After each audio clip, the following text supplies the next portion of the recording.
What's going on, everybody? Welcome to The Hype, episode 220, our end of the year edition. The best of 2021 is coming up ahead. Some of our favorite clips of the year, some of our favorite topics of the year, some of the weirdest things we talked about all year. You guys are in store for some fun stuff later on in the show, reliving some of our favorite moments. But there is no Doug and Dan, as you can see. It's just me and C-Rad holding down the fort. C-Rad's looking left, looking right now. It's just Cody and C-Rad, C&C, here on the final episode of 2021. Conrad, what's going on, man? What's up going on? What's blah blah blah blah. Just cut that. What's up, Cody? It's the end of the year, man. We're all like, we got our minds focused, and it's a big week too. Yeah, I know. We got our minds focused on the new year. Yeah. We got our minds focused on some huge products coming out. I totally get it because we got a lot of big stuff coming out. We're gonna be talking about that. Plus, of course, we got a giveaway as well. Let's just dive right into it. Let's talk about those new releases for this week. We really saved the best for last in a lot of ways here at the end of the year. If you guys are watching us, you see Immaculate basketball comes out this week. Transcendent baseball is dropping this week. Bowman draft baseball coming out this week. Let's start with basketball. The 2021 season, we still got products rolling out, and a big one here with Immaculate basketball. Yep. So as most of you might know or may not know, Immaculate usually drops in like August, so we are about 4 months late here. Is this like a slow drip, just like products just dripping out? Like there we are trying to keep the LaMelo Ant-Man train rolling for as long as we can. Yeah, and I see a lot, obviously the comments are on social media are always the same. It's like, can we just put out 21, 22 products already? And it's like, give them some room, right? Because it's been a crazy 2 years, and they're just probably trying to put out products as fast as they can and stick to our normal schedule. But it's obviously it's way off. We're all way off. But we have two more. We have Immaculate, we have Flawless basketball. So let's enjoy these last couple products. So they are like usually the most highest end ones we were going to be getting. So. Yeah, I mean, these are two big ones to wrap it up. Immaculate football was great. I think we were obviously high expectations, as always, with Immaculate basketball. We'll be talking about it later on the show. Obviously, NT basketball, there was a lot of hype surrounding that, some controversy surrounding that earlier this year. Yep. But, I mean, Melo is still a huge chase. Both him and Anthony Edwards having great sophomore seasons. So that's the other thing, is it's not like the hype is dying on these products, because like both these guys are, when they're healthy and on the court, are living up to the hype. So it's still an exciting time for collectors. And I think we've also mentioned it before, the rookie class of 21-22 hasn't had that breakout star quite yet. Obviously, Cade Cunningham's going to be like the big chase when those products come out, I would imagine. Scotty Barnes, probably for Toronto, has made a really good case for himself. But, yeah, it's really not the worst thing. Hell, I would even say maybe this is us being homers, but like a guy like Jonathan Kuminga is certainly making a name for himself. Yep. With a lot of the Warriors' injuries and COVID protocols going on right now. Yeah, I was going to say pretty interesting rookie class so far, the new one. I'm talking about the current rookie class, because there hasn't been very many storylines around them at all. Yeah. You know what I mean? Like a couple things on Cade Cunningham, but no major storylines, probably due to the fact that a lot of those guys are on teams that are not winning as well. But for us Warriors fans, Kuminga is exciting. I'm looking forward to collecting him this year. So like you said, it's good that that LaMelo and Anthony Edwards is still performing in their second year, because it's helping drive the 2021 draft class products.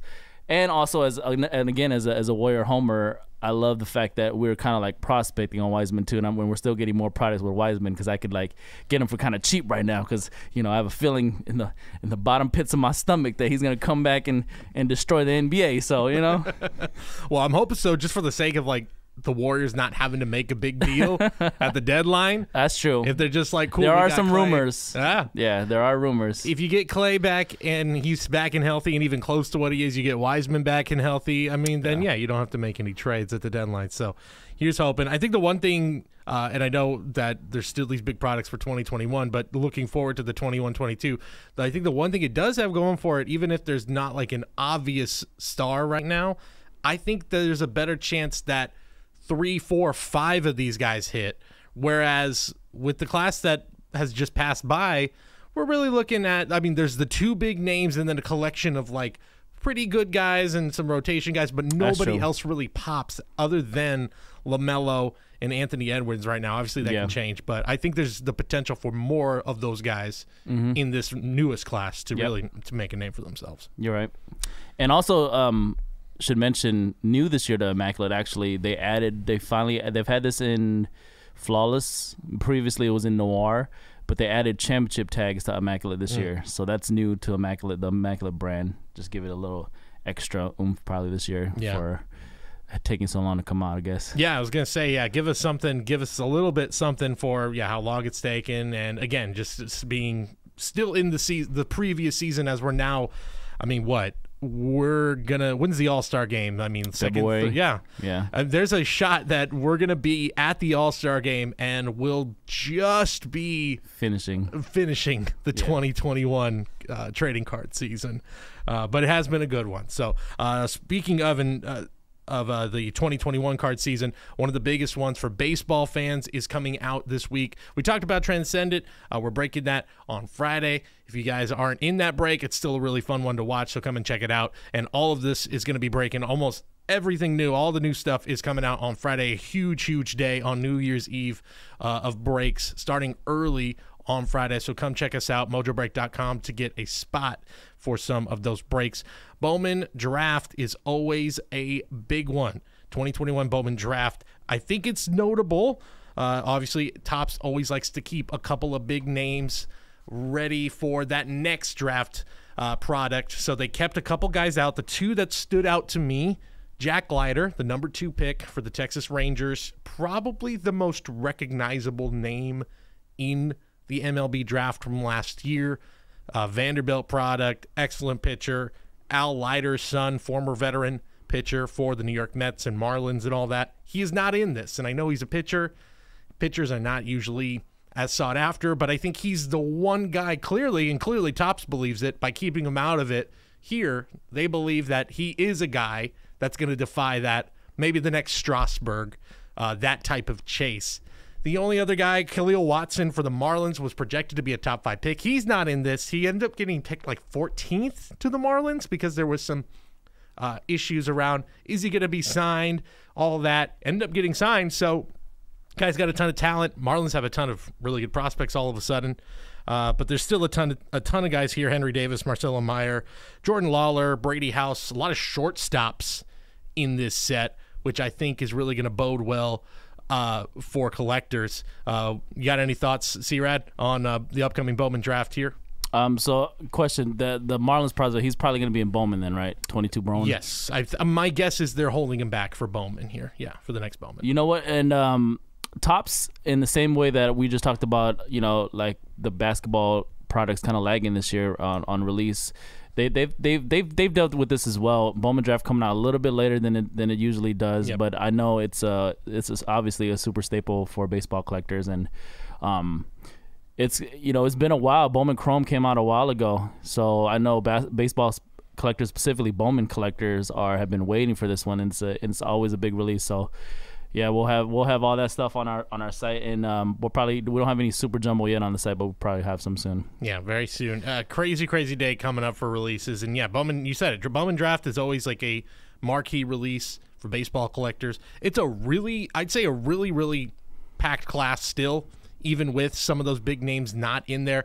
The other obvious big name, Kumar Rocker's not in there. The pitching, the number 2 guy to Jack Leiter in Vanderbilt, there was all that controversy. Didn't end up signing with the Mets.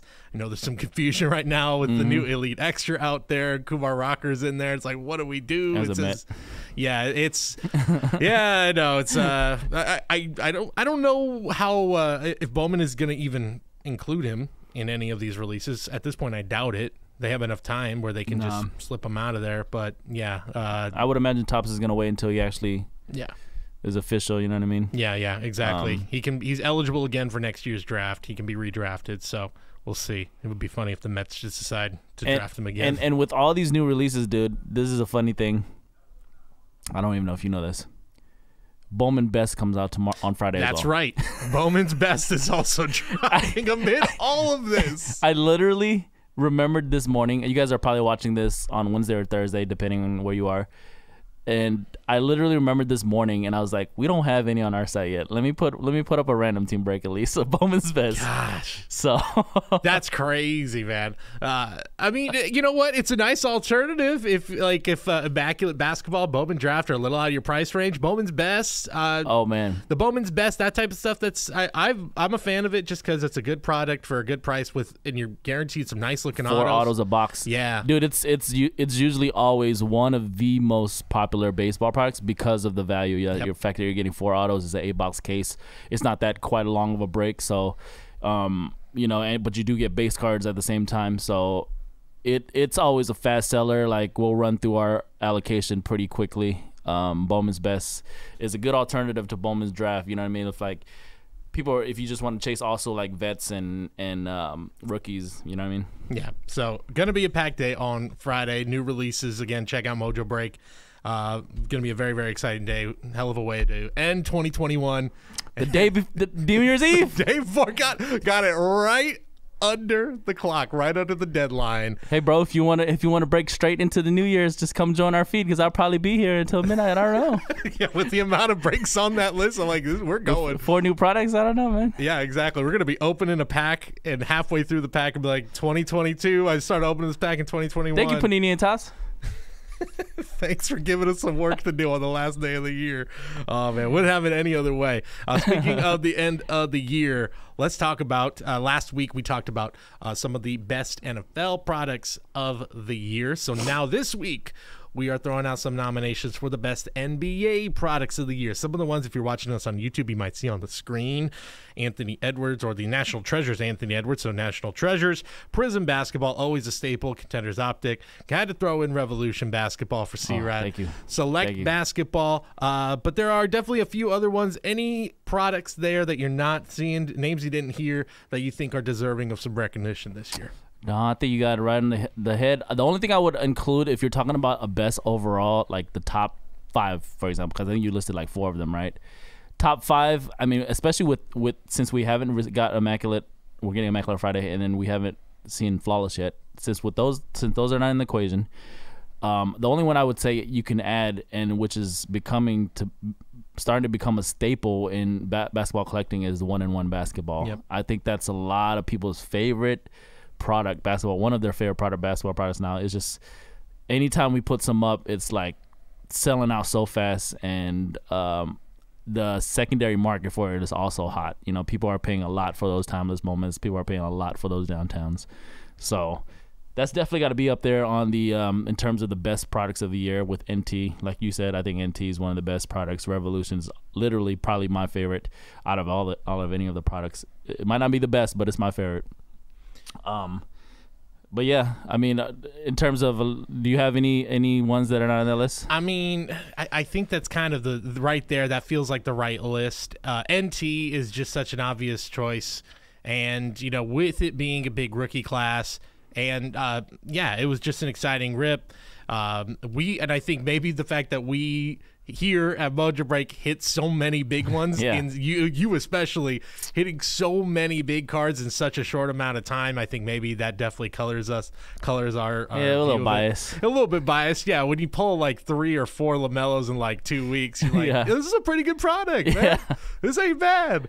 I do have it on the slide. This is kind of off, a little bit off, but like just one of the cards of the year, I'm gonna give the dark horse card of the year, the LeBron Kobe tribute card, which is, I can't think of a card that's even close to it in terms of, like, it's not a rookie card. It's LeBron in his 17th year. Yeah.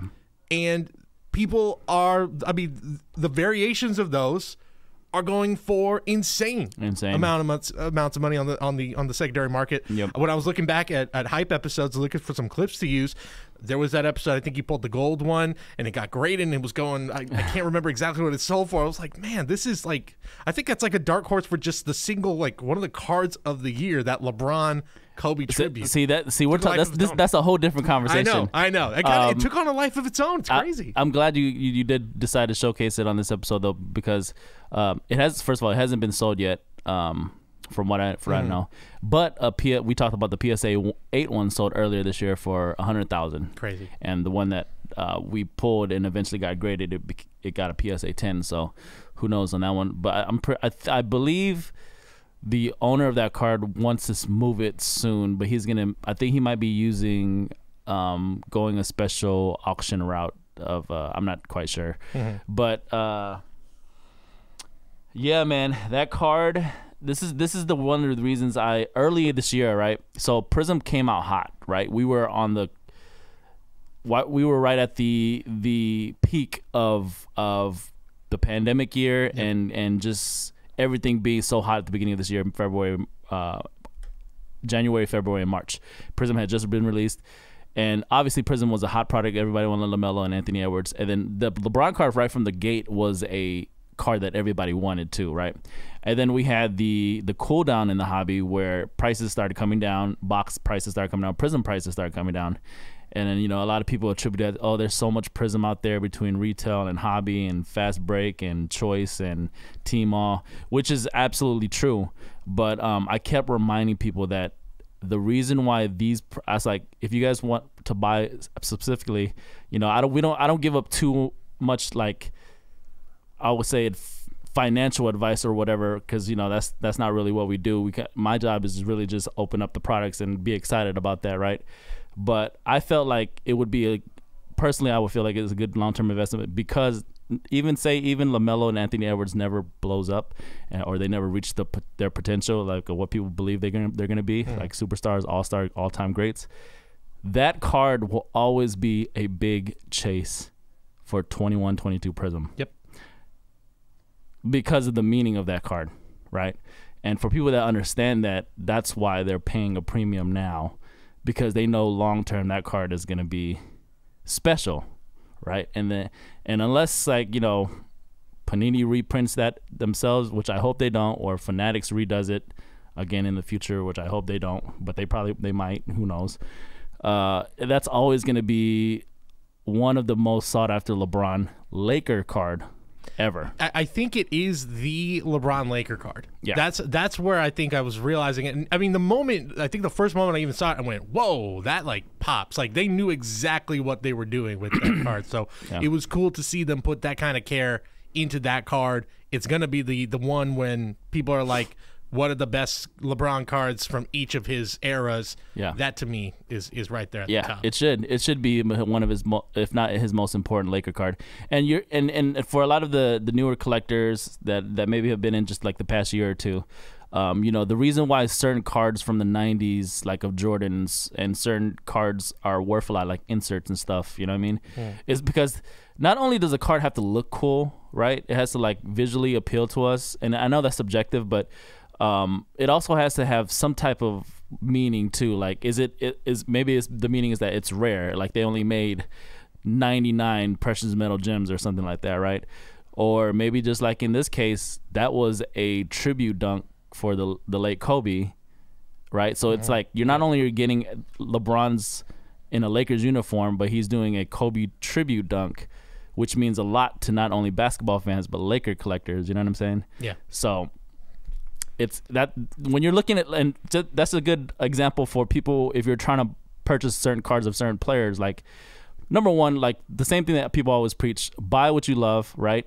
But like, there's certain cards like that are just gonna mean more. And if you want to find something that may potentially be worth more in the future as a long-term investment, look for those type of cards. Yeah, exactly. I feel like if Doug and Dan were here, they'd be like, can you even imagine 5-6 years ago? We're talking about this card being worth this much. Like, what are we doing? Like, but hey, man, it just shows what has happened over these last couple of years. I will throw out, I was mentioning other products I personally liked Select this year.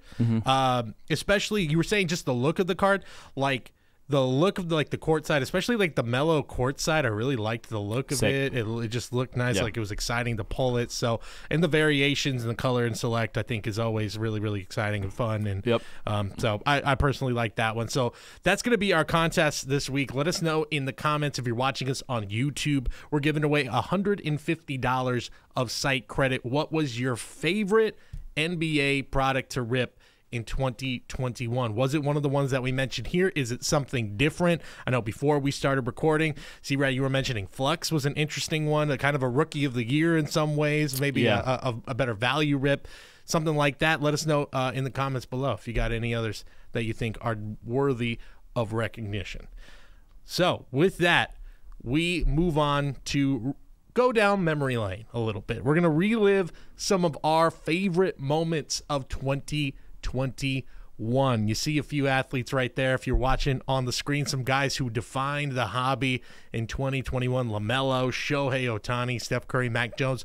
We're going to talk about a few of them here, starting with LaMelo Ball. There was a bit of a controversy with him with NT.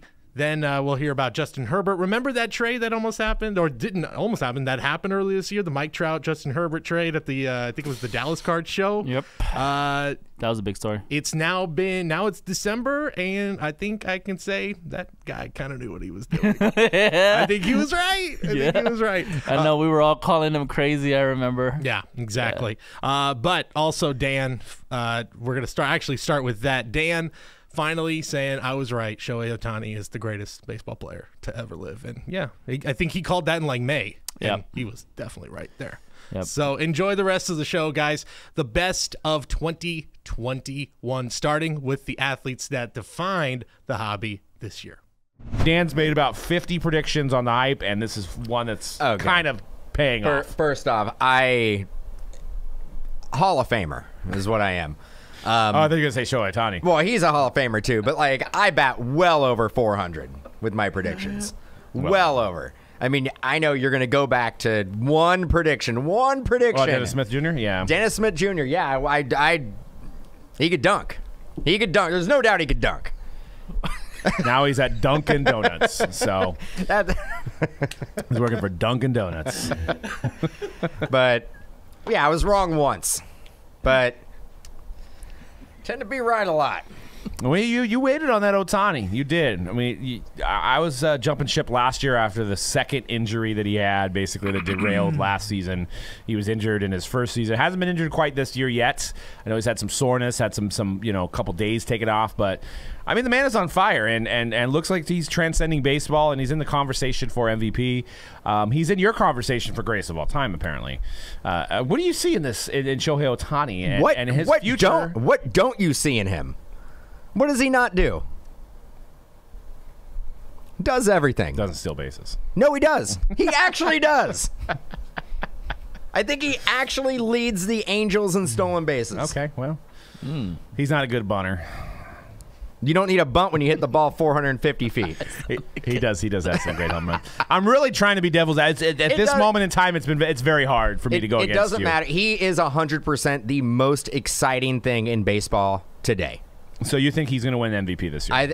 He should win MVP. He should win Cy Young. He should win Comeback Player of the Year. He should win Manager of the Year. I think he's managing that squad as well. he's filling the lineup card. He does it all. He does it all. You can see some of these prices here. A Bowman Chrome Orange, $23,000, and a first Bowman Chrome. The pitching one was the first one that came out. So if you're new to the hobby, the pitching one is the one you want. That's the first one that came out. The batting one came out later in the season. Now it's under the Bowman Chrome umbrella. Yeah, $65,000 or best offer. We don't know exactly what that sold for, but that's a lot of coin for Shohei. Are you buying Shohei or are you selling Shohei? I actually was looking at it today. He's still undervalued. Oh, my God. I know. How do I do it? You know what? Still undervalued. I will say this to Dan's point too. It's specifically in this case because it's Shohei Ohtani. When it's an international player in any sport, I'm guessing especially in baseball because it's pretty huge international over there in Japan, especially. Those guys are gonna really go crazy over those cards.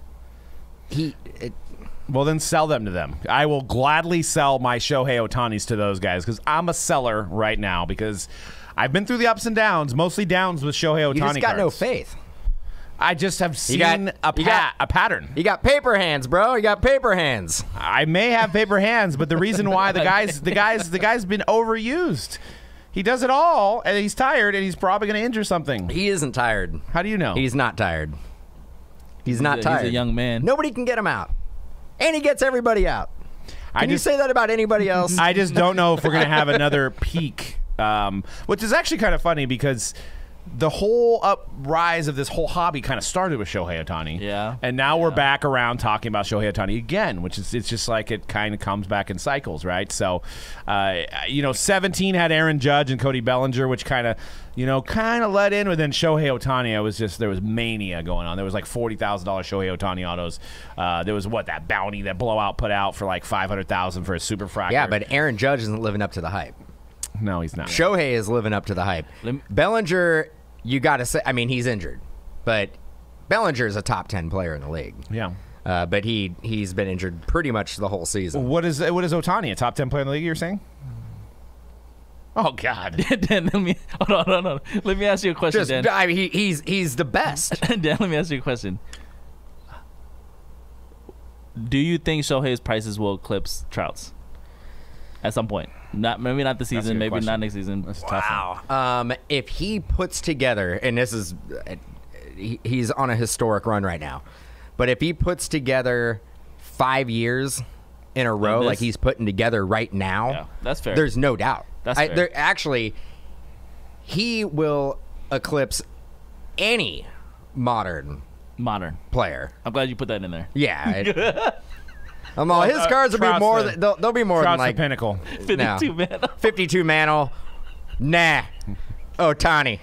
Okay. I just haven't seen enough to put that stamp on it. I think right now it's like the Bitcoin at 63,000. That's where I'm at with Ohtani. Like it's time. Like you may not have another opportunity to sell because the guy may get injured again because that's historically he's been injured. He came in. You were talking about him. He's been in the league for 3 years, and he's been injured 3 years. He had Tommy John. All pitchers have Tommy John. You just basically you get drafted. You go have Tommy John, and then 3 years later, you start pitching. I specifically remember, and this was before he made his debut, when we were talking about it on Hype, like number 10 or whatever it was. You specifically came out and said that he had already had injections in his arm and that he's not going to last. Well, that's actually the best thing you said because that's been proven. He hasn't lasted until right now. Which is it's really the a small injection sample was size. to try to prevent Tommy John. Yes, and then it ultimately led to Tommy John. But no, whatever they put in, it's magic. He got a robot arm or something. It's magic. He's if you watch, he is a reason to watch baseball. But bring the kids in, have the kids watch Ohtani. They'll love it. They'll become baseball fans. But the Angels won't even make the playoffs. They're 18-22. They're third or fourth in that division. It's not his fault. I know. He's only one man. And the funny thing is that no, apparently he's two. He hits any pitches. But we've always were like, man, if Trout can just get some help around him. What else do you need, Mike Trout? Well, Mike Trout was batting 400, but now he's. What else do you need? What else do you need, Michael Jordan Trout? I think I don't know. I don't know. The Angels may just. You're be like, one of those hey, teams. well, it'd be really helpful if we got a pitcher. You got one. You got one of the best ones in the league. Man, I really need somebody to protect Mike Trout in the batting order. You got one. You got the best in the league. What else do you need? So there's a guy that traded. He traded a 2009 Mike Trout, the Bowman. They run about, I think, around 20 grand, right? And a Canary, or no, not Canary, a Diamond Anniversary Trout 9.5, which I think is around 5 to 10. So let's say about $25,000. He traded that and 70 grand cash for a 1-of-1 Herbert Contenders. The championship ticket. Yes. Well, one of them. One of them, because there's different photo variations of it. But it is stamped a 101. So, in a way, let me get this right. In a way, the Trout really doesn't matter in this situation, right? Because it was mostly cash. Because the Trout. I mean, I would say it's about 30,000. It's about 30,000. So it's 30,000. Yeah, so you're looking at like $100,000 he basically paid for a Herbert. Ooh. It's tough. That's tough. That's tough to really digest that as a good deal. Yeah. Oh, it's the cash part more so than the Trout part, because the Trout part is like, okay, yes, Trout is the best player in baseball, right? Arguably, maybe his team is better, and probably from a value standpoint, a pretty sure thing, a proven commodity. I mean, the Trout may fluctuate in price. Yeah.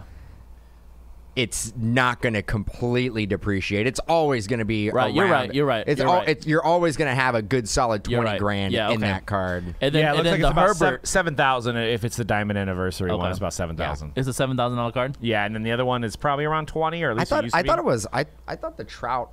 Which one is it? Is it the base? Is it the base? And was it a 9.5? I can't tell. I think it was a base, and I think it was a 9.5. Okay, so but could have been a 9. to your point, you're right. Like the Trout is a proven commodity. It probably won't go down much. 30,000. So if it does go down, he gave about. We gave about 40,000. So he valued that Herbert at about 110,000. Jesus Christ. And you know how Contenders works. I mean, there's a championship ticket, but there's multiple championship tickets. Yeah, but just to have one of those is nearly impossible too, though. Even if there's 4 of them. Yeah, I mean, it almost feels like if you had like some Apple stock and you traded it for like Dogecoin. You know what I mean? Or Like GameStop or AMC. Yeah. You're like, well, I know Apple's not going anywhere, but this up and coming Doge might be the way to go. Yeah, but AMC today. To the moon. Yeah, you're good deal. Yeah, I guess. there's a way higher chance, and I'm sure if you guys have talked this amongst yourselves too. Like, there's a way higher chance that Sherbert is gonna go way down. Yes, way down where Trout is a proven commodity.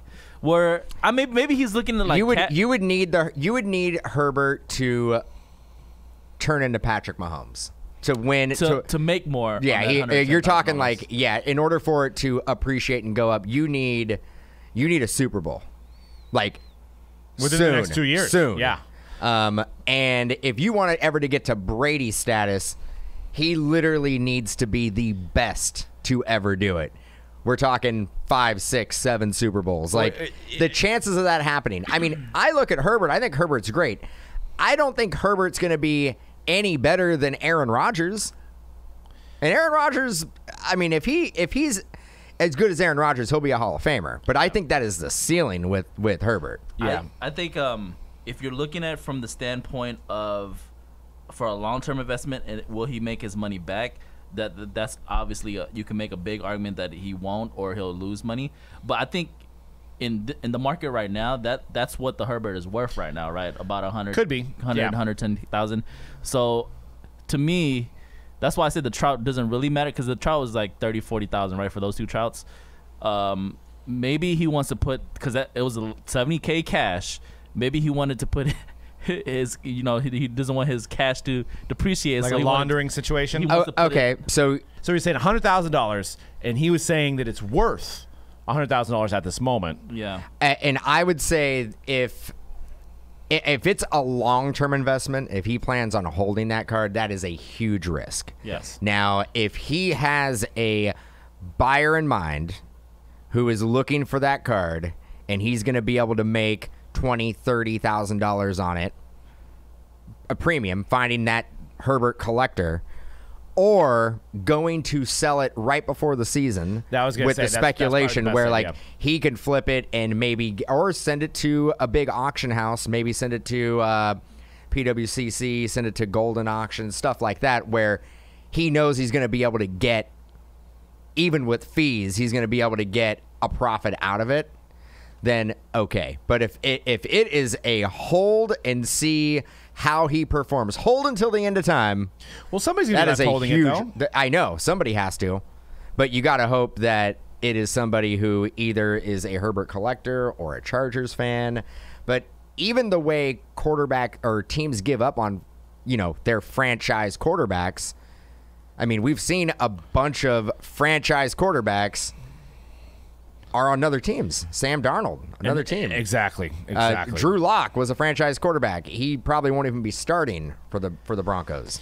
The list goes on. Yeah, and this is the problem I have with football, especially heading into the 2021 season. Here's what I'll lay out for you guys, and it's not doom and gloom because there's still some possibilities. Obviously, everybody this year focused on Herbert, focused on Burrow, focused on Hurts, focused on maybe Eason. You've got about 10 guys that you're going to basically choose on who to buy. The average collector has 10 to 15 quarterbacks that they're going to pick because there's been that many young quarterbacks in the last 3 years. You've got Kyler. You can throw Dak in the mix. You've got Herbert. You've got Hurts. You've got Burrow. So then you throw in Lawrence, Fields, Lance. You have those guys. And you know the collectors that move on to the next product, they're not going to go and buy Herberts. They're going to try to get Lawrence, Lance, Fields now, or Jones. So you would have to have Herbert by week 6, probably be 6-0 and better than every one of those quarterbacks that I mentioned to have any chance of him going up from the $100,000 price point. There's just too much competition. There's too many quarterbacks that people can invest in that are young, that have potential of winning Super Bowls, to invest and just hope. It's just too many options. If you look at it, a lot of people, I can see why they say it's the worst trade ever. But think about what we're talking about here. Even though there might be like 3-4 copies and variations, right? As a football collector, we always preach that the Contenders auto is the top autograph to get, and it's the championship ticket 101 is the very, very, very, very best one you can get. So that's what he was trading for, you know what I mean? Where these Trouts, he can go buy some more of those Trouts, right? I'm assuming they're not like 101s or anything. Yeah, Garoppolo's 22-8, not good enough to keep the job. But sorry, I'm stuck on that. I just had to look it up. I had to look it up. But he has. Is this going into the 4th year? I think so. Jimmy G, give it up, 49ers. How many fans. games in the season? He has played. So he's there half the time. Half the time he's been on the Niners, he's been on the field. Yeah, 6 games, 3 games, 16. The Super Bowl year, 16 games. But not to get off topic, because I love Jimmy G and I love my Trey Lance too. Yeah. But C-Rad does have a point. That is the best card. That is it. That is it. Now the Trout is one of the best as well, but it's not like the Vegas Dave Superfractor that's like a $5 million or whatever it was, stupid $3 million card. But yeah, that's a lot of risk. It is he had a great season, but at the end of the day, I feel like he is a Charger. I would definitely not risk that on. Well, I mean, it's easy. Herbert. Why don't we just go around the table here and just say, hey, would you do that deal? Would you give up? Would you give up the Trouts and $70,000 for the Herbert? C-Rad. Or we can even say, what would you give up? What would the deal would you make? Saying you'd have to part with those 2 Trouts, how much cash would you give up? Or would you even give up cash? Man, that's a tough. That's just a tough question to answer in general because we're not sitting here with that type of money where we could just throw $70,000 around. You know okay, so you got $70,000, you got the 2 Trouts, and you got that Herbert. Person's looking to make a deal. What are you doing? Yes or no? You taking your Trouts and going home and your $70,000? No, I'm saying no. I'm not doing that. You're not doing that. Yeah. Yeah. What about you, Doug? No. No. Cody. I honestly, and I know this sounds really silly, but I don't know if I could just trade the Trouts alone for the Herbert. Okay, yeah, that's a no. Cody? Yeah, it's a no for me. No. No. All right. Yeah. And I love to be devil's advocate, but it's a no. Yeah. But wait a second. But I recognize that card right now in today's market is a 6-figure $100,000 card. Because that's what people are willing to pay for it right now. You're right. You're going to have to find somebody. If that card gets sold for 6 figures 3 different times, at some point, somebody is going to be stuck holding the bag. Holding the bag. It has to go into somebody's collection. I'm very curious of, too, because most of these big cards like that, they get sent through the bigger auctions where it's not eBay, right? Right. Because for a customer, I pulled the Burrow championship ticket 101 out of Contenders. That was like 3 months ago. And I'm pretty sure that person redeemed it, got the card because Burrow was actually live, right? He already signed his cards and they were ready to go. Dude, I swear. think he sent it to a big auction. I swear I saw a championship ticket Burrow On eBay? on Golden. Oh, Golden. And, That's and it. I think it may have sold for like 180,000. Okay, then that's the one I pulled. So that actually saying that, I guess we're all wrong Yeah. because Because technically, Herbert sells for more Burrow, than Burrow. if Burrow is worth 180, then Herbert has to be worth more, right? Right. So the moral of the story is that none of us know what we're talking about. No, that's why I said I don't have 70K to play with, bro. Like, it's hard to answer that because I don't have 70. If I had 70K to play with, maybe my mind would be different. I'd be like, I'll take that deal. You know, the great thing about the hobby is there's dozens of releases to go through. But why crap on somebody else? Why crap? If somebody that likes National Treasures and that's what their thing is, why crap on that? Because what if you're a Prism collector? Do you want the National Treasures collectors to go like, this is garbage, there's not even any patch autos in here, oh, this is fake, and blah, blah, blah, blah. Miles Bridges signed for LaMelo, blah, blah, blah, blah, blah, blah, blah. Do you want that to happen on something that you like? So sometimes you just got to take a step back. I also think that you brought up the Miles Bridges thing, and that pissed me off. That pissed me off because, one, it's all speculation, right? And I love hanging out and speculating about stuff and saying, you know, allegedly this happened. But people were taking it as absolute truth, running with it, and being like, I know for certain this is what happened. And if you know Miles Bridges and you're friends with him and he was like, hey, I did this, then you might have something to stand on. But nobody knows it's not Miles Bridges' auto. It 100% is not Miles Bridges' auto. Period. So stop running with it. Now, I know Cody and me looked at it, and I can see how people see that because it is, you know, at the first glance, and I believe the Logo Man one that was floating around, along with the Miles Bridges Gaudi that was next to it, I think they were doctored a little bit to make it look even more unique. It was photoshopped. It was photoshopped. You actually came up and you'd shown it to me, and instantly I was like, not the same auto. Right. And you did. That was your first reaction. I'm like, not the same auto. And I'm like, this is again how we're going to deflect as a hobby, and we're going to basically hate on the fact if National Treasures was $500 a box like it was 6-7 years ago, then it would not be an issue. It's the fact that I get it. The market has priced people out. I can't afford NT myself. But it's because the demand is so great, and you're going to go over the supply later. They don't make a ton of this stuff. I mean, there's definitely releases that they make where they make less than NT. Right. But this is definitely not like an Optic or a Prism or even a Select release where they make a lot more. Right. So, and back to the Miles Bridges situation, Cody, what was your initial reaction when you did see those autos side by side? I mean, it was like jarring to see it at first. You kind of understood where people were coming from, but I felt like we were able to debunk it within like 15 minutes. Yeah, like, I think we saw people. There were people coming out saying, "Well, here's how he's signing his auto now." I even looked up on eBay Miles Bridges autos from the last year. Right, his auto is different than what it was in 2018. If anything, you're thinking. So, are you telling me Miles Bridges signed LaMelo Ball cards in his 2018 auto? Because that would be even crazier, even weirder. Yeah. Why would Miles Bridges sign a rookie's auto? And that's the bigger thing. That's what we were talking about on Monday. Like, why would he? It doesn't even matter if they're friends. Why would he be like, "Hey, rookie, yeah, man, I'm gonna do you a solid. I'll go ahead and sign all your cards for you because you know I'm a nice guy." Like C-Rad, for example, if like people were like, all of a sudden want Greg's auto instead of yours, and then Greg was like, you know what, I'm doing a bunch of specs this morning. C-Rad, can you sign for me?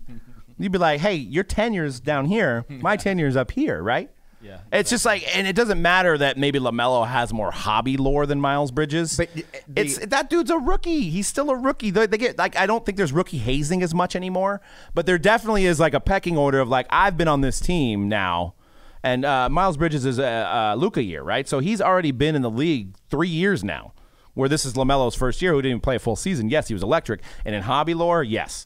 LaMelo is way above Miles Bridges. But in real life NBA locker room, Right. He's still a rookie. Yeah, and Miles Bridges has already paid some dues on the Hornets.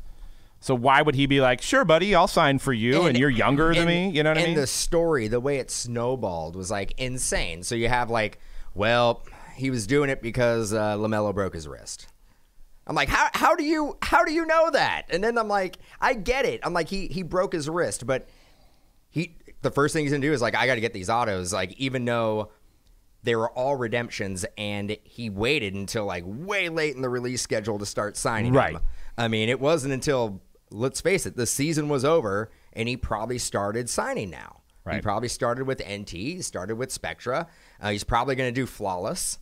If they're going to come out with Eminence, so they'll probably do that.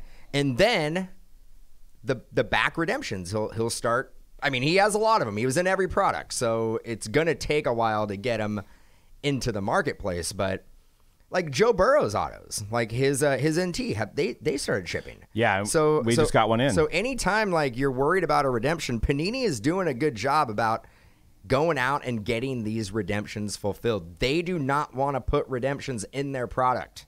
Right. They don't want to do it. It's not beneficial for them. If it was a perfect world, they would have. I mean, would you prefer them not to put LaMelo Ball in the product?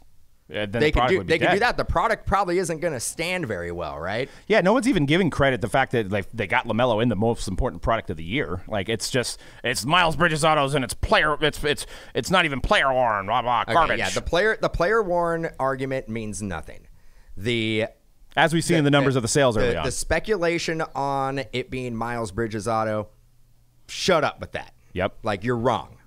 So come at me too. I'm sorry. Like, come at me. You're wrong. Comment below. Comment below. You're wrong. Don't make stuff up if you don't know.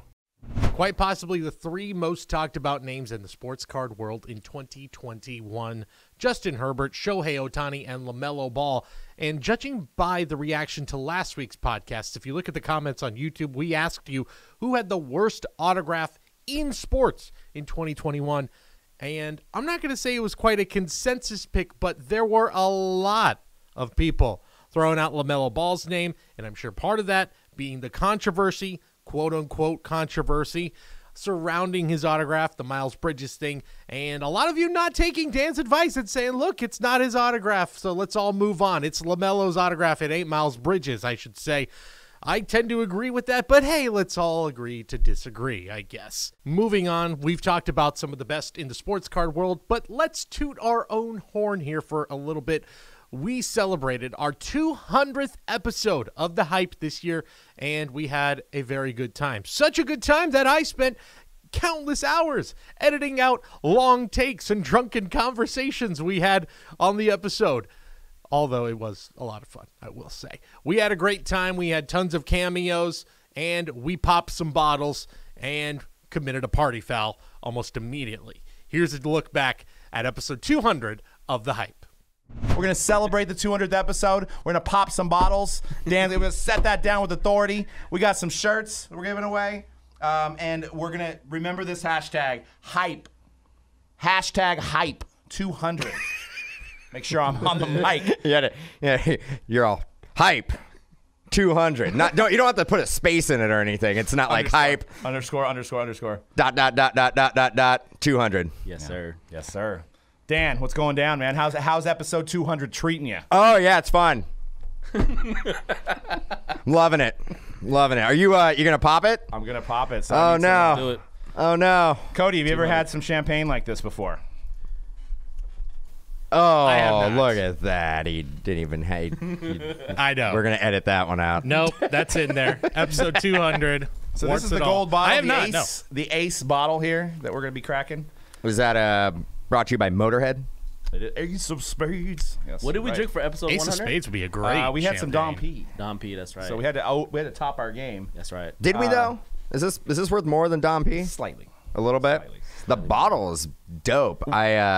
But I'm going to drink this one because it's Moet. All to yourself? all to myself. So you guys are listening on the audio podcast. We do extreme hangover. We have the Brutes Champagne Armand de Brignac, which I totally butchered. All right. I'm sure I did. Tell me about it, Doug. Where's it made? I don't know. Probably says on the bottle. I'm gonna assume France. Could be. It is champagne. It is champagne. So you're saying Tony Parker might like it? Well, here we're gonna go. We're gonna get live, maybe a blooper reel. Don't do it. Oh! Whoa, dude! Well. So that was about I don't know, about $85 worth of champagne. That is it though. Oh man! Woo! That's how rock stars do it, baby. Well, Oh, dude, that smells. I think we're gonna need some new mats. I But was just getting ready to say, man. Dude, I was wondering what Ace of Spades tastes like, dude. well, you can smell it right now. I don't care at Dude, this point. so what is up with champagne? Like, no matter when or where you open it up, it's always the same thing. It always like just goes all over the place. It does.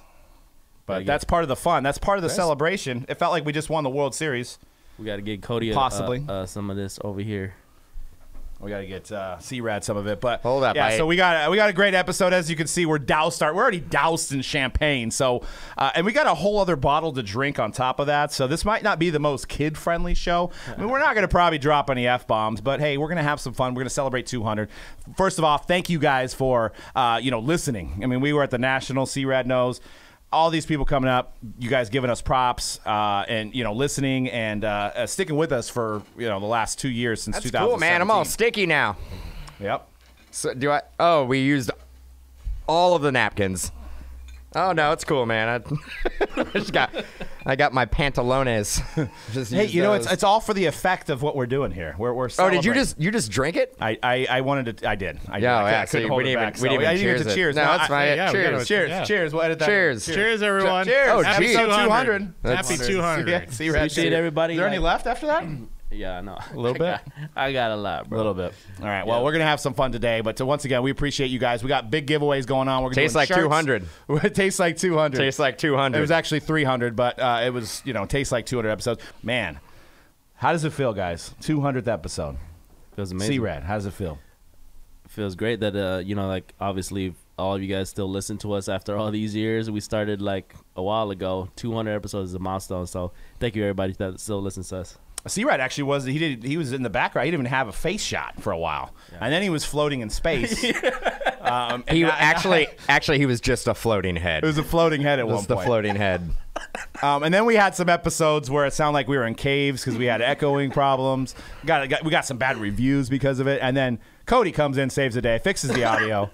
And here we are. Cody, how does it feel? You've been in what, 60, 70 episodes now, I This think? was actually the National coincided with my 1 year here at Mojobreak. Awesome, so awesome. been here Congrats. just about a year and a week. And yeah, man, thank you guys for welcoming me into the Mojobreak family, into the hobby community. Everyone's been awesome. You guys, it's been a blast to be a part of this and to be along for the ride.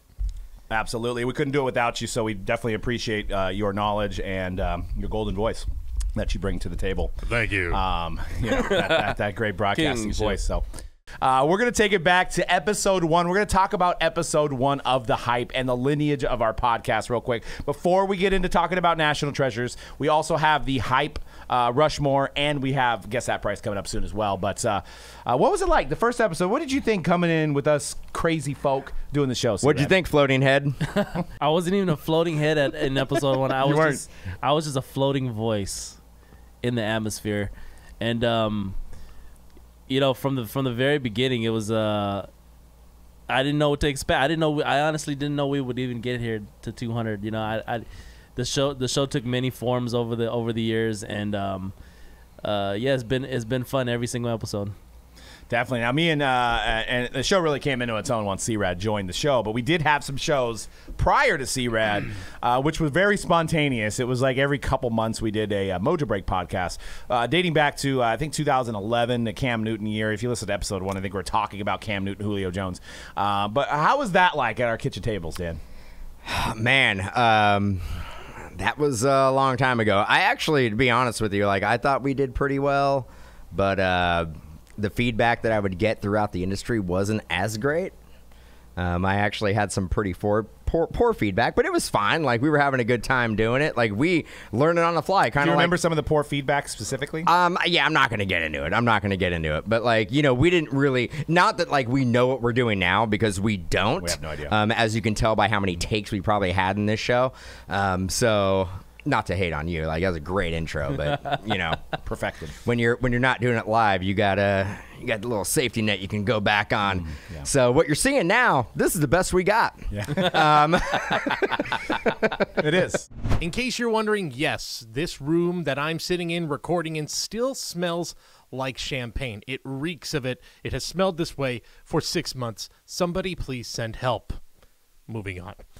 We were back at shows this year, 2021. We could all see each other again back at the National. The National was a huge success this year, maybe the biggest one ever, and we had a huge National ourselves. You already know, we've bragged about it. We opened a LeBron James rookie card out of 03-04 Topps Chrome Basketball. There's a video on it. You can watch it. But we talked to a ton of people in the industry over that weekend. Tons of fun. One of our favorite guys, Doug and Joe Staley and Dan, got to talk to Tracy Hackler. Then with Panini, he's moving on to greener pastures, but Tracy is always a favorite of ours to talk to at the National. We had a great time with him. The guy sang some songs, had some fun, talked about Joe's old playing days. Here's a clip of the conversation with Tracy Hackler from the 2021 National in Chicago. We're live from the 41st National in Chicago. I'm joined by Joe Staley, Tracy Hackler from Panini. We are going to talk some sports cards. We may open a box or two. We may even sing some music. I don't know. We're going to get crazy up here. Tracy, how you doing? I'm doing really well. I'm better to be joined by you two gentlemen. That's for damn sure. Yeah, for sure. What were you doing 1 second before you saw us? I was wishing I could be on the table with y'all. Yes. And then- Did you hear us singing? Yeah, that's what actually brought me over. It was like a siren, and I just came to it, and it was better than I even thought it was going to be. Yeah, it sounds really good in the earphones right here, but not out live, actually. These microphones are magical. They are. They make you sound good. Even with my voice being blown out, it actually sounds halfway decent. It's Actually, a difference maker. I think Doug is actually sounding better as the day goes It on. is. It's just like I warming forgot you up. were back there in the corner. Nobody People are watching the video. They're like, "Where's that voice coming from?" Is that nobody God? puts baby in the corner. Nobody. Nobody. And So- if they do, they get ass salad. 100. Joe doesn't even know the story. So it was in 2013. We were breaking with this guy, and somebody in the chat. We're talking about lunch, and the guy in the chat's all, "You guys getting ass salad?" And then it's the way we connect now. We connect with ass We salad. know I'm what glad it that is. was a really big turning point in your guys' relationship. It's bonded over ass salads. Actually, it was actually what You're like, yeah. it's what took Mojobreak to the next level. Next level. It was the next thing, yeah. Glad I wasn't around then. You want to get tied up in that. You were doing bigger things back then, Joe. Yeah, I was trying to focus on my career and not cards. And were now I'm playing- very focused on cards. That's Very what Doug focused. told me. Doug told me you were all in, man. All in. I love it. We just opened 17 Prism football. Oh, wow. Hit Yeah. the one Mahomes. You did? We Yeah. pulled the silver, Dang. What's and then that we going pulled for? the 18 Prism. We did the Josh Allen. Green to Green 75. Josh Allen, the 75. We're on fire. I think we're going to go with the 86, 87 Fleer tomorrow. You should. You got one card you're looking for. Yeah. And We then were No, we were we're gonna do not. that. We're not doing that one? The NT. Oh, yeah, the 910 Much better. 910 NT. That's a much better suggestion from Joe. It's a much better product. He doesn't understand how this stuff works. You got to pump up who we're Yeah, here. thank We you, don't talk Joe. about tops. We don't talk I know, about. we don't We don't flirt. talk about the BS. True professional. We're talking about Panini, all right? And that's what we want to do. We talk about First day as a Panini. businessman. Businessman. I understand how it works. It's my first rodeo. But I'm getting on there and I'm riding that cow. Hell yeah. We need to do more cards with Joe Staley. I'm going to say that right now. I know. What the Yeah, let's do it. That's I'm what ready. we What are we approach. pulling out? That's my campaign speech in 2021. 22 also. Yeah, bang on the table. I appreciate anybody vouching for me to open up more cards because that's Mojo exactly what Staley. my wife thinks I need in my life is opening up more cards. It's because your wife is brilliant. Yeah, exactly. My wife is brilliant. She married you.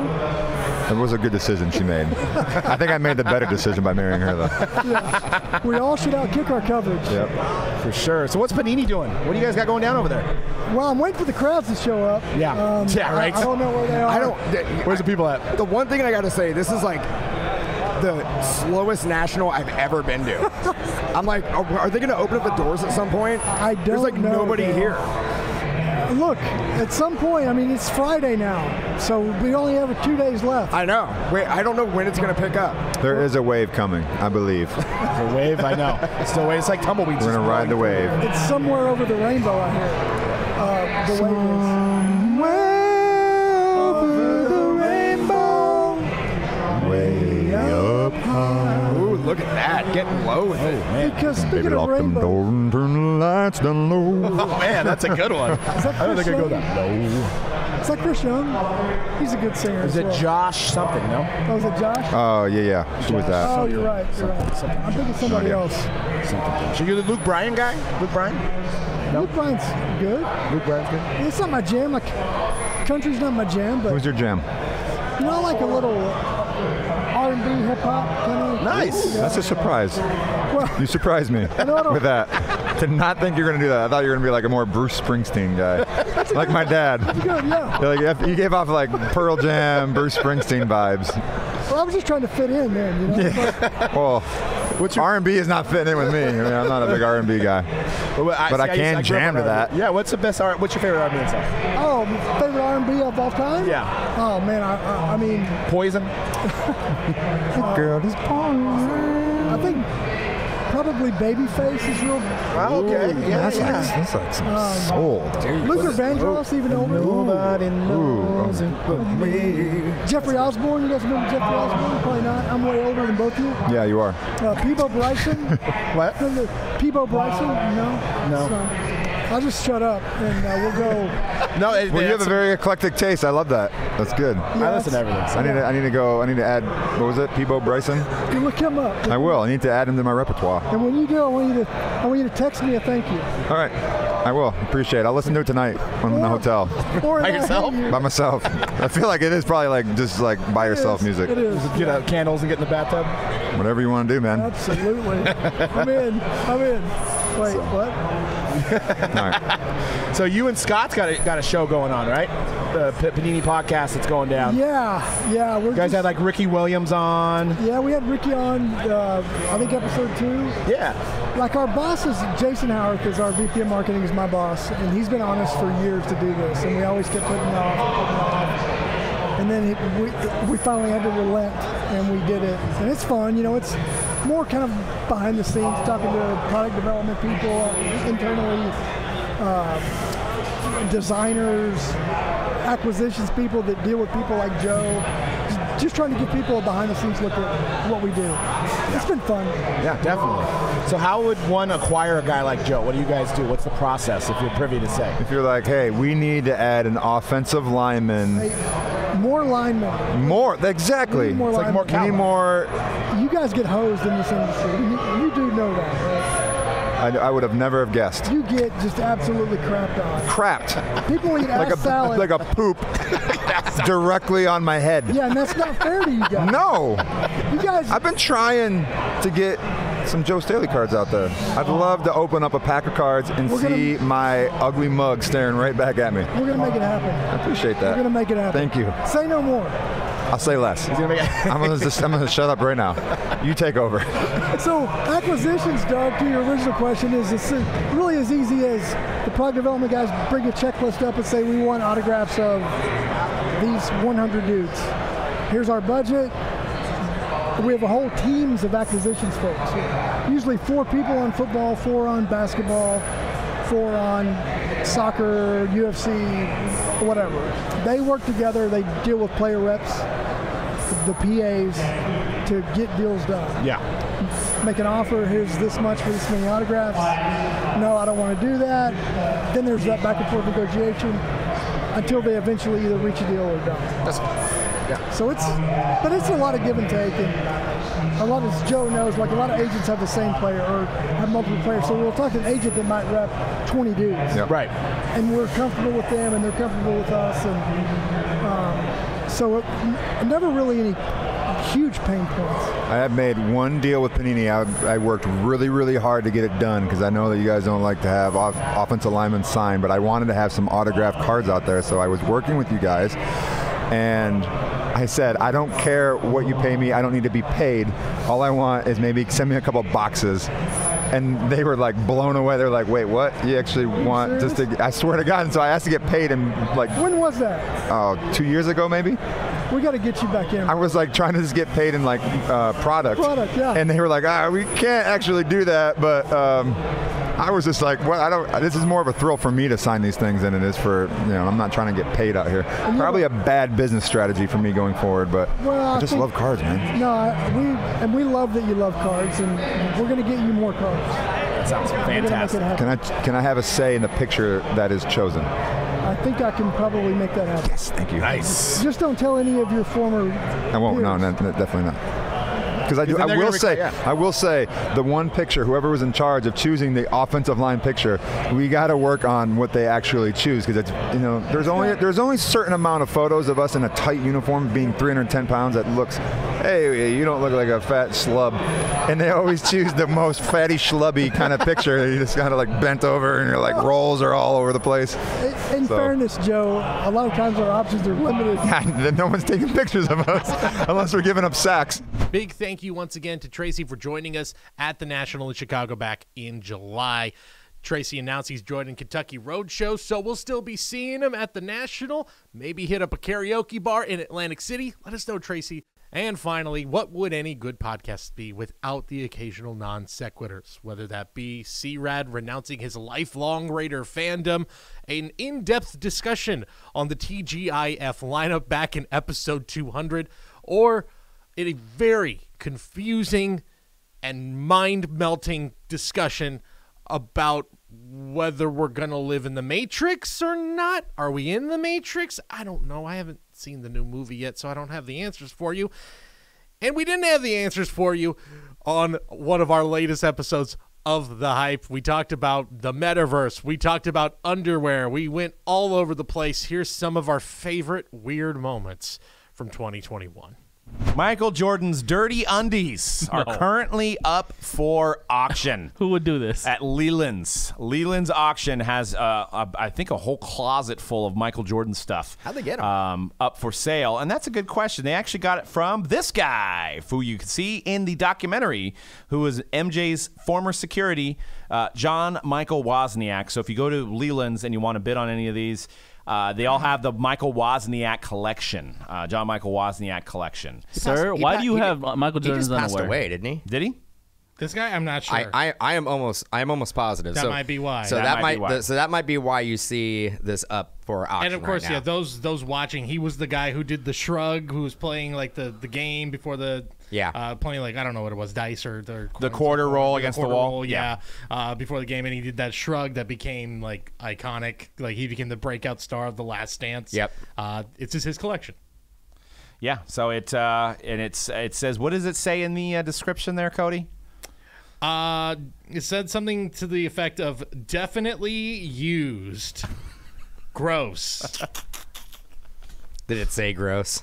That was me. Yeah, no, I added in the gross. If Did it have fire emoji? Yeah. No, barf emoji. Barf emoji. Fire emoji. Mask emoji. Barf emoji, fire emoji after the barf emoji. Yeah. Said something like guaranteed game used. Dude, okay, this is gonna be game used, this is or like gonna be Hella hella used. Whatever. Yeah, like maybe at the gym. It's been used. This is gonna be hella weird, and I like obviously a hardcore Michael Jordan fan is gonna buy this. I'm gonna say this. I'm gonna say this on the air, and don't flame me later, guys. If this was a Shawn Michaels underwear up for auction, I would bid on it. Ooh. That's how much I love my idols. Dude, it's like we're in the vid times, man. You can't be getting closer to me.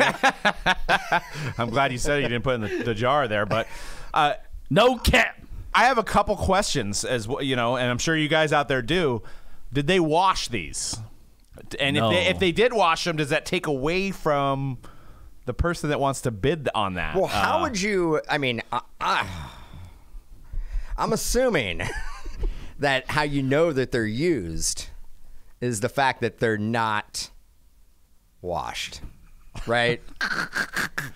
By the way, I don't- the I mean- vocabulary was shows definite use. So I think we're all thinking the same thing. Would it be weird to send a message to Leland and say, "Is there a curly hair around there?" Would that make it go for more? I Is there a small hair? No. It is an odd piece of memorabilia. So if you how do you obtain those though? Like, let's say you're running a little pickup game with Jordan, or you're shooting around in the gym, and you're just like, I'm gonna hit the showers. And you're like, cool, man. You mind if I take your clothes? Yeah, I don't know how this guy acquired them. Do you basically go, I'm just gonna put these in a bag. He ain't gonna miss them. I got some new clothes laid out for you. I'm just gonna go ahead and I got these. I'll just throw them in the laundry, and then I'm just gonna throw them in my car instead. Yeah, I mean, I mean, the logical maybe that makes the most sense is maybe he changed at his house and left the clothes. That's how I'd like to think about it. All those clothes. No, dude. I saw the auction you guys were looking at. Like, it had like multiple ties that were used. It had like shirts. It had like way more like than if that was the case. Jordan was getting undressed at this guy's house like all the time. Well, you know, he had those, he did have an interesting life. So. Or it could have been like Jordan was like, hey, I'm not gonna, like, he wears clothes like one and done, time. Right? So he's like, hey, I'm not gonna wear these. Celebrities are. He's like, I'm either gonna throw these away. You can have them. You can like donate them to the Goodwill. Do whatever you want. Like, exactly. I wear this stuff one time, and then this guy's like, I think that's the situation. I'll just storm away. Yeah, like, or hey, maybe he's like, I'll just put them in my garage, and when I get to a chance to like donate them, I'll donate them.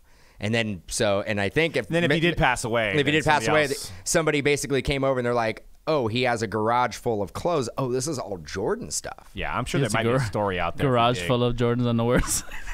But let's just say you do. You're the person that wins this. You're a big Jordan fan. Like, can you frame this and hang it up in your house? And then you got people coming over for the Sunday football, and you're like, surprise my collection right there. Or and they're all, what is it? You're all, Jordan underwear. If you're the kind of guy who's going to drop the current bid, I think is $605 for this, so you have to imagine it's going to get to just shy of 1,000. I would imagine. Yeah. If you're the kind of guy who's dropping $1,000 on underwear that's not yours, you probably are also the kind of guy who frames that underwear in your house and proudly displays it. Or if you're really into like pickup gym basketball games, and you're like looking for that edge, and you're like, I need to channel my inner Michael Jordan. So you put them on. You wear them. I mean, dunking. You could be dunking. It could have been. You know how he said it was in the shoes? It could have been in the undies. It's all in the undies. I also know. I can't remember what baseball player said this, but I think it probably applies to other athletes that a lot of them will buy underwear for games and literally just throw them in the trash. Yeah. I'll use it one time and be done with it. So I think that's probably also what's happening here. Can I just go back to my previous statement? Shawn Michaels, you're going to redeem yourself? Yeah. So, you know, they wear tights, which actually they're different layers. And then what I meant is like, he wear tights, right? Wrestling tights, but there's two layers. There's an underwear layer, and then there's a long tights layer. You don't know that. I don't know that. Nobody knows that. I didn't mean his actual like. I didn't mean like his actual like Calvin Klein. No, you don't got to defend yourself. It's cool. We know you're a fan. Yeah, I mean, hey. You want to collect underwear? That's cool. There's room for that in the hobby.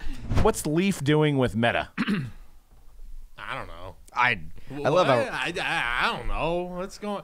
I don't know. Look, this is. Do you not know? So I really don't know, man. I'm confused. This is so the am I. first time where I'm like, is this it? Is this what it feels like to be out of touch and just not get it? Because I don't get it. And I mean, I kind of get it. I saw Nike's doing something with a digital company about metaverse stuff. If you know Meta, it's that thing that Mark Zuckerberg was like, we're all going to be in the metaverse with our Oculus Rift VR goggles, and everybody's jumping on board. And we've seen like real estate stuff where you can buy real estate in the metaverse. And we've seen obviously like exclusive shoes in the metaverse. But now Leaf, you guys alerted me to it, is selling something to the metaverse. Now that will be exclusive to the metaverse. So is it and you don't know. I don't know. I don't know. Doug don't know. Can I speculate? But is it a card? It is. So there's 90 number to 99, right? Promo card. So this is what got me last night. I was scrolling through Twitter after the Steph Curry, event was coming up. We're going to be talking about that next.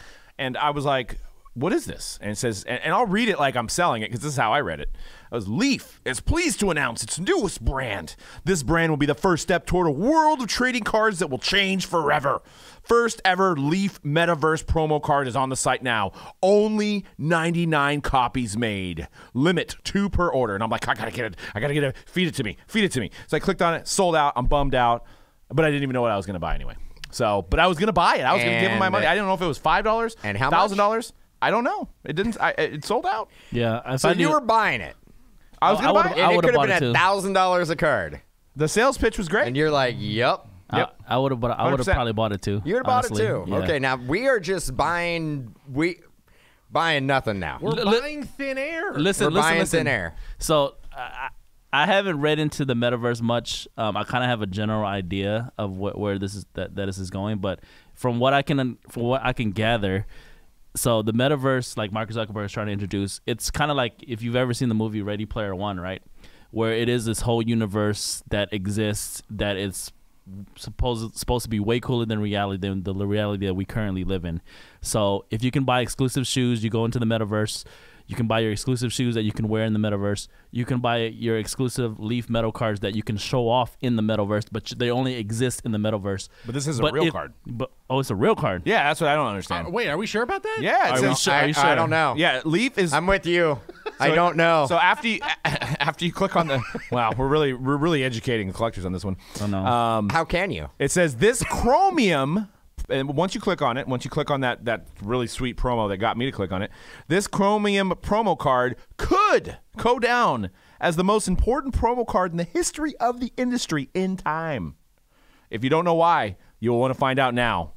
If you do know why, we suggest ordering this card ASAP, as this card will long be remembered as the first step toward a new future in the trading card industry. That doesn't tell me that that's a physical card. That tells me nothing. It says this chromium promo card. Yeah, but the card is going to be a digital card in the metaverse. Right.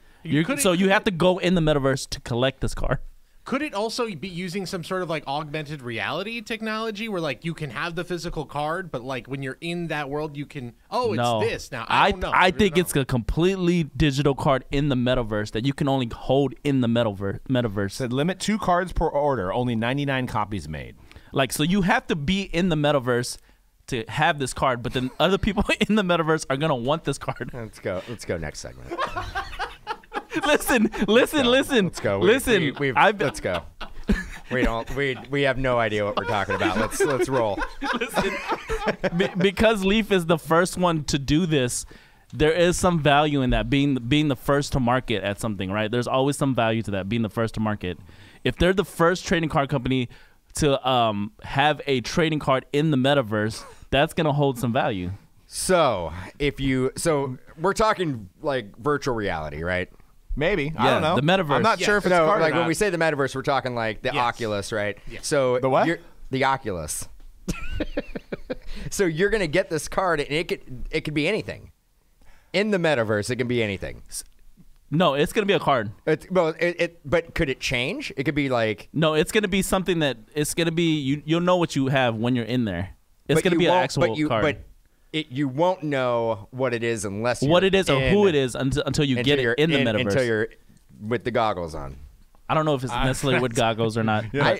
I would assume so. How do you do virtual reality without goggles? Can you scroll like right here where it says, if you do know why. If you don't know why, you will want to find out now. Sounds like a riddle.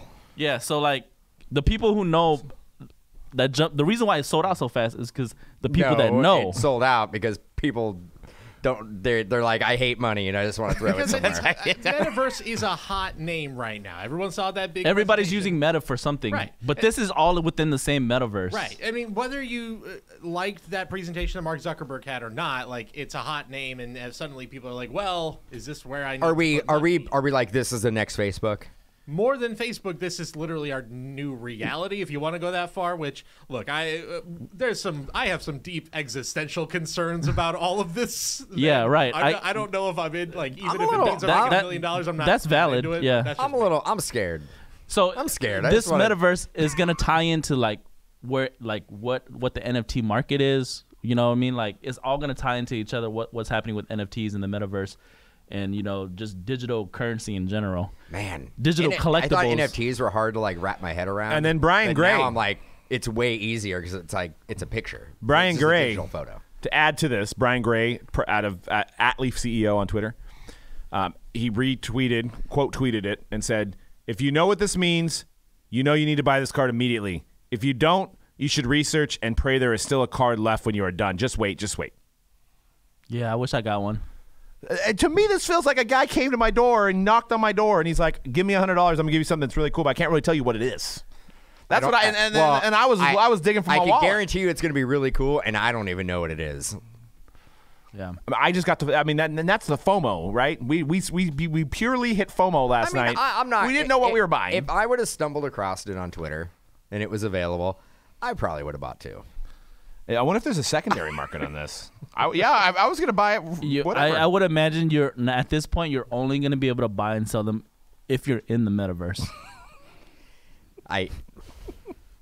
The metaverse. So will, again, the metaverse will have its own. I'll need the goggles in order to buy the card. I don't know how you get into the metaverse yet. They haven't announced it yet. I mean, minimum it's a $300 entry fee because that's the price of Oculus Rift VR goggles. See maybe I'm really tying it into the Oculus thing. It's not necessarily tied into Oculus. Could there be a situation where there's a virtual Leaf trading card house that you get a pass into to be like the first one standing there? Maybe. Yes.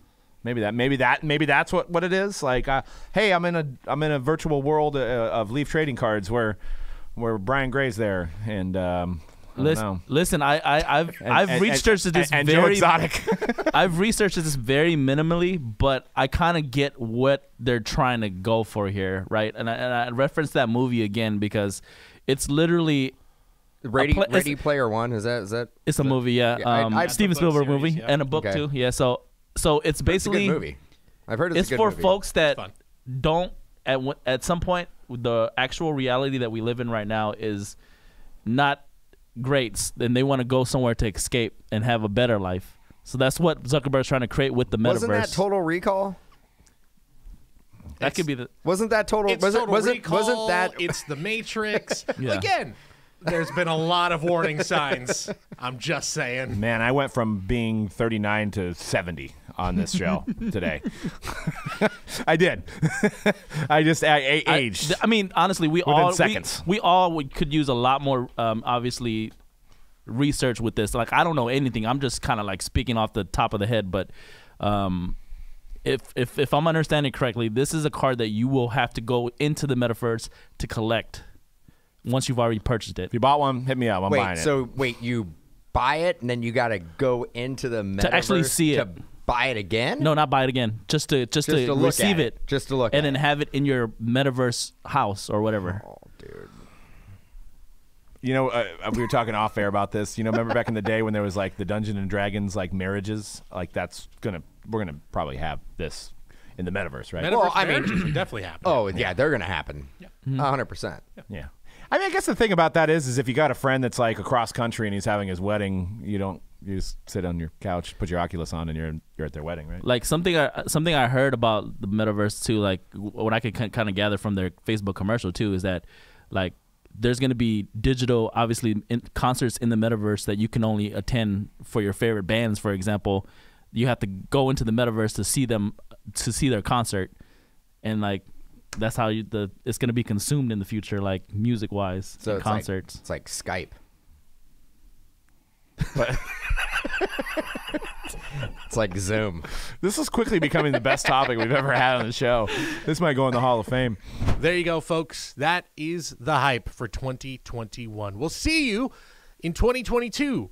In the physical world, I don't know. Maybe in the digital world. It all sends a chill down my spine and makes me dread the future a little bit. But hey, here we are. We're looking at real estate investments in the metaverse.